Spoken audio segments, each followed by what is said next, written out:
Sarap buhay. Tag-isa kami niyan ngayon.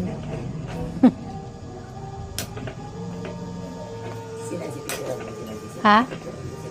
Yan nga. Ipapasa ko yan kay Rochelle. Ayan.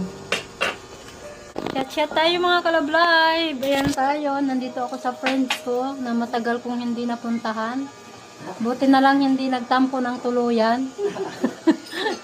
Salamat naman Panginoon. Ayan. Ihanda ko naman tanggapin din. Di ba ate Carmen? Okay. Di ba nana? Ayan o. Yes! Sumat-suma kami.